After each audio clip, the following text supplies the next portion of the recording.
Hello everyone. Today I will be discussing about nocturnal enuresis, which is a common question which is asked in a common topic on which questions are asked for PLAB 1.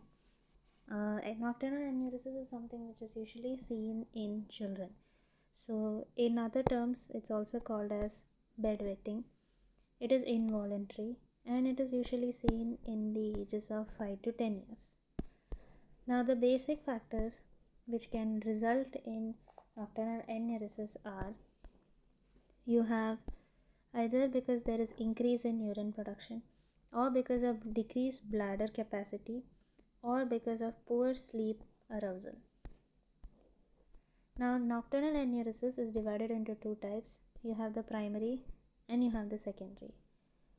Primary basically means that the child has never attained dryness, while secondary means that the child had attained dryness at some stage of life and now the child is experiencing episodes of bedwetting.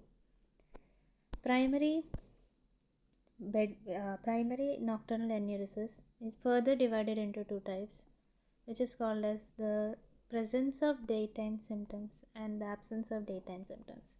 Now this division is very important because based on this division is how the management follows. Now the risk factors why this could happen is because it's usually seen more commonly in male child. It can be because of daytime incontinence, it can be because of family history, sleep apnea. In secondary cases, it can be because of type 1 type of diabetes, which is also juvenile, also called as juvenile diabetes, because of neurological deficits, and it could be due to stress. Now the main thing over here which they usually ask is on the management. So the first step in the management is to assess and identify the type. Now how, as we know, to identify the type, we know that if the child has not attained dryness, then it is primary. If the child has attained dryness and then has started to develop wetting episodes again, is secondary.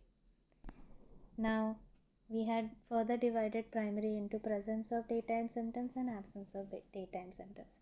Now in the presence of daytime symptoms, any child who has daytime symptoms and the nighttime symptoms is referred to secondary care.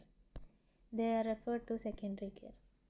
Now, if the cause of primary bedwetting with daytime symptom is because of overactive bladder, we do three things.